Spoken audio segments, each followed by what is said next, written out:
Hi, my name is Connor Beaton. I am the founder of a company called ManTalks. It is a mental health organization for men. And this is 11 questions, c'est moi.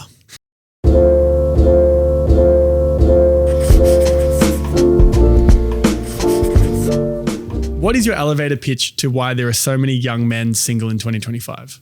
Oh my gosh.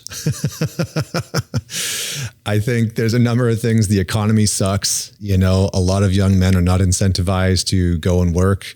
Men are dropping out of college spaces. I think it's, dating apps have made it harder than ever before, despite what they pitch as making it easier to meet people. And I think men are just generally checked out from the effort. And I think they've been disincentivized from actually going and pursuing a meaningful relationship. What do women most misread about men right now? There's the answer that might get me in trouble. That's like, do I give the PC answer? Do I give the?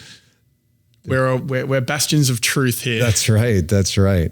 What do women most misread about men right now? I think that generally women completely miss how hard men have always tried to get their attention, and the hoops and the effort and the intentionality that men generally will spend, and the amount of time and volume of thoughts that men spend to try and get women's attention, and not just validation, but like love and affection and relationship. And I think that usually that's missed. Usually that's very, very missed. There's another piece, but I think that's probably good. What do men most misread about women right now? You know what? I think in general, both men and women are really fucking frustrated. Like women and men are really frustrated. And I think what both men and women are missing out on is the reasons behind the frustration and the disconnection and the disappointment. I think what men are generally missing out or misreading from women is, where their frustration is coming from and why they're pulling away from men in general. So that's what I think guys are pulling away from. If every 18-year-old boy had to hear one sentence from you, what would it be? Do hard shit as often as you fucking can. Do hard shit. What's the best advice a mentor gave you for long-term love? You're going to have to learn to love the hard parts of her, the parts that you don't like and the parts that you don't know how to deal with. What's your best advice to become a high-value man? I can hear the dudes, that have watched too much Andrew Tate. Make the money, get the Bugatti, learn how to play chess. I love chess. Be an exceptional Muay Thai fighter. I actually do love fighting Muay Thai. Yeah. To be a high value man. I mean, none of those things hurt, to be fair. None of those things are going to, honestly, none of those things are going to hurt. Find things that you love doing and be fucking exceptional at them. Just be exceptional. If you are exceptional in your discipline, in your routines, and in things in your life that you genuinely give a shit about, that will create value. Women will see that. People will see that. What's the worst advice you've heard in relation to becoming a high value man? Never tell a woman how you feel. Really? Yeah, I think that's terrible. I think there's this archaic notion that men should never, ever, ever have or express emotions around women. And I can't tell you how many divorces I've seen because of that. Of course, there's a spectrum. It doesn't mean, turn your woman into your emotional dumpster. But I think never, ever expressing them has ended a lot of marriages and relationships. What are the top red flags a guy should look out for when it comes to meeting and dating women in 2025 if they want to find a wife and start a family? This is so easy. This is so easy. I talk about this all the time. This is so easy. If she doesn't fucking like men, run. If she doesn't like masculinity, don't talk to her. If she hates men or she thinks that patriarchy is the fundamental problem with existence, move on. You will always be flawed and broken in her eyes. You will always be the fundamental problem.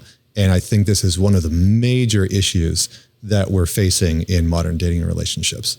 I would never, ever, ever, if I was single in today's world, I would never date a woman who did not like men and who did not see the value in masculinity. On the flip side, what are the top red flags a woman should be looking out for when it comes to meeting and dating a man in 2025 if they want to find a husband and start a family? Honestly, the same thing. Yeah. If there's a lot of wounded men that don't respect women, that don't respect what women bring to the table and their value, that want to keep a woman small and don't know how to handle a woman's power or ferocity or, her love and her joy. And so, if you meet a man that really just doesn't like women and has a very compressed, small view, that's a red flag as well. And those are like the basic things that we should be asking for, because there's a real gender war happening. What's one daily practice you swear by in building and maintaining a healthy romantic relationship that most people wouldn't understand? Honestly, it's something so simple that so few people do. It's this. It is sit across from your spouse, from your significant other, and look them in the eyes and spend quality time with them, looking directly at them. We are so conditioned in our modern society to be on our phones and distracted and talking while we're doing other things. Carve out like 15, my wife and I do this every single day, 15 to 20 minutes. We sit across from each other. We have a conversation, we breathe, we connect, we hold hands. Having that physical contact and that eye contact is so damn important. And so few people actually do it. They get lost in the sauce. So start a podcast. Start a podcast where you have to face each other. That's right. Yeah, right. Slowly turn away. What? Fuck.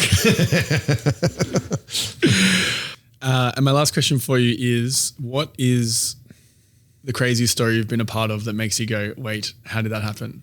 Oh my God.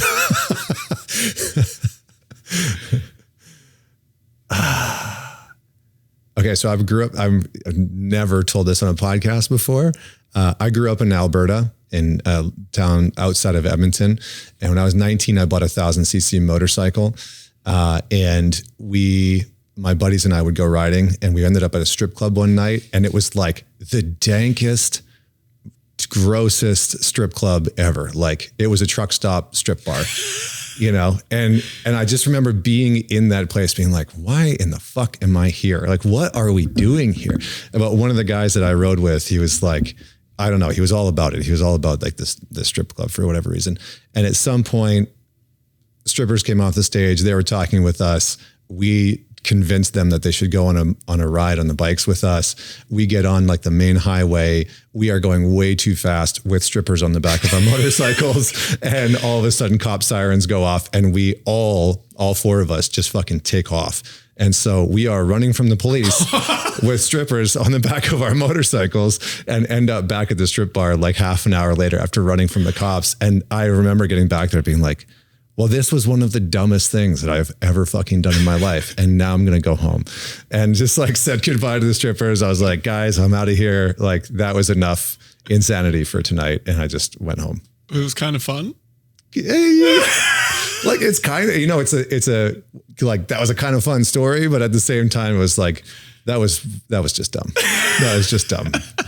Like, it wasn't even a nice strip club. If it was like a decent strip club and I was showing off for the like hot stripper, like maybe, but it wasn't a nice strip club. So I'll just leave that there.